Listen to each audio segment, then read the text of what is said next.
Boa tarde a todos, estamos aqui mais uma vez no final desse dia, já início de noite, e temos aqui a graça de estarmos aqui mais uma vez, refletindo, meditando sobre a Palavra de Deus, o Evangelho do dia. É uma graça poder estar todos os dias nesse horário aqui, ouvindo, meditando, refletindo, tirando assim um ensinamento para a nossa vida da Palavra. E hoje nós temos essa graça mais uma vez, através desse momento que nós podemos aqui vivenciar, de escuta, de meditação da Palavra.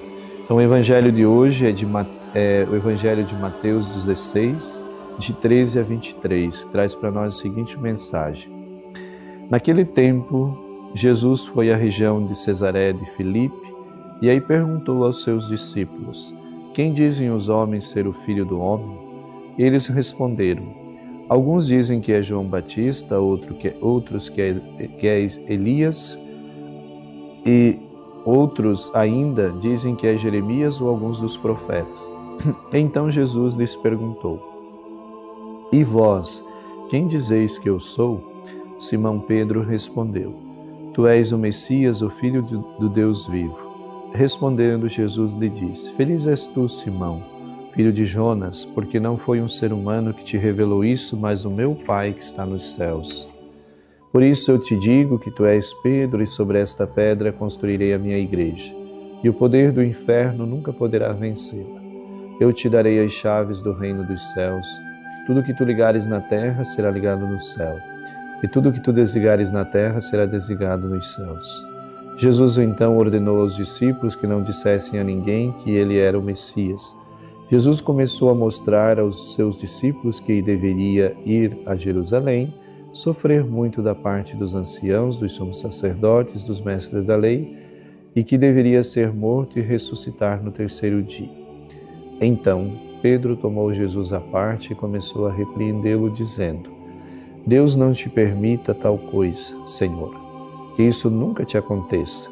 Jesus, porém, voltou-se para Pedro e disse: vai para longe, Satanás, tu és para mim uma pedra de tropeço, porque não pensas as coisas de Deus, mas sim as coisas dos homens. Palavra da salvação. Glória a vós, Senhor. Meus queridos amigos e amigas que nos acompanham aqui nesse momento de reflexão, esse Evangelho de hoje que nós ouvimos tem alguns ensinamentos para nós.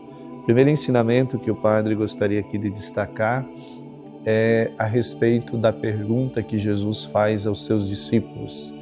Jesus primeiro pergunta sobre o que as pessoas pensam a respeito dele, tem compreensão daquilo que é a pessoa dele, mas depois Jesus vai usar dessa pergunta também para direcionar aos seus discípulos, dizendo: e vocês? Para vocês, quem eu sou? É interessante que o Evangelho faz questão de mostrar aqui, como as pessoas da época de Jesus tinham dificuldade de entender, de perceber e reconhecer que ele era o Filho de Deus. Interessante isso, porque parece uma dificuldade muito grande das pessoas da época de Jesus compreender que Deus fosse capaz de se fazer um homem, e um homem tão simples, tão humilde, e que estava diante deles ali, e eles com isso não conseguiram reconhecer e perceber que Deus estava presente na pessoa de Jesus ali. E aí Jesus vai perguntar para os seus discípulos: tudo bem, e vocês que estão comigo? Como é que vocês, quem eu sou para vocês? E aí Pedro vai dar esta resposta bonita a Jesus, que inclusive recebe um elogio de Jesus, dizendo que Jesus é o Filho de Deus, o Messias, que devia vir ao mundo para nos salvar, disse Pedro. Pedro reconhece que Jesus é o Salvador, é o Senhor, Salvador e Redentor nosso. E é isso também que hoje nós somos convidados, amigos. Nós também precisamos dar esta resposta para Jesus. Quem Ele é para nós? E essa é uma pergunta que o Senhor hoje Ele faz para mim e para você. Jesus, Ele é alguém, como Pedro hoje nos falou no Evangelho, deu a sua resposta, que é alguém que veio nesse mundo para nos salvar, para ser o nosso Salvador e Redentor? Ou Jesus, sei lá, é uma ideia, um personagem que eu ouvi falar e que, sei lá, fez algumas coisas interessantes, que diz que está lá na Bíblia, mas quem é Jesus para mim?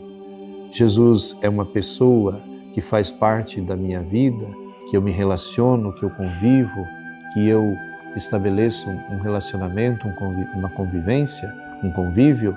Então é isso que nós devemos nos perguntar hoje como cristãos. E Pedro, diante desta resposta que ele dá a Jesus, Jesus confia a ele uma missão. Então é importante nós entendermos que quando nós fazemos uma experiência de encontro com Jesus, logo após essa experiência de encontro com Jesus, nós recebemos uma missão. E Pedro recebeu uma missão. Qual a missão de Pedro? De ser essa pedra onde Jesus edificou a sua igreja. Então tu és pedra, e sobre esta pedra eu construirei a minha igreja. Então Jesus quis construir a igreja, a sua igreja, sobre essa pedra que é a fé de Pedro. A fé professada, confessada que Jesus era o meu Senhor, o seu Salvador, o seu Redentor. Então é sobre esta pedra da fé de Pedro que Jesus ele vai edificar a sua igreja. E o que é bonito, né? Dizendo, Jesus diz para Pedro, né? Tudo que tu ligares na terra será ligado no céu. Tudo que tu desligares na terra será desligado no céu.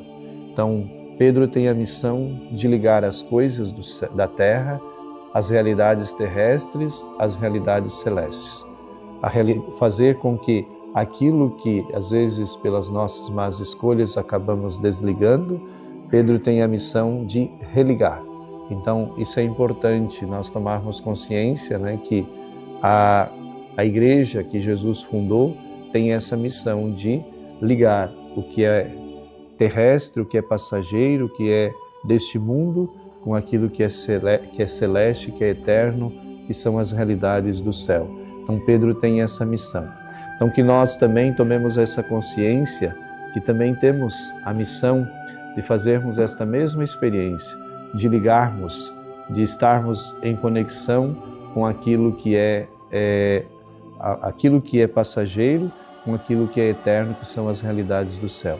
Que o Senhor também nos ajude, a exemplo de Pedro, a darmos a nossa prova de fé, o nosso testemunho de fé, para que possamos assim levar esta verdade também para o mundo, que Jesus Cristo, Ele é o nosso Senhor, o nosso Salvador, o nosso Redentor. É isso que nós precisamos anunciar também como cristãos. Ave Maria, cheia de graça, o Senhor é convosco, bendita sois vós entre as mulheres, e bendito o fruto do vosso ventre, Jesus. Santa Maria, Mãe de Deus, rogai por nós, pecadores, agora e na hora de nossa morte. Amém. Que Deus Todo-Poderoso nos abençoe, nos guarde e nos proteja. Em nome do Pai, do Filho e do Espírito Santo. Amém.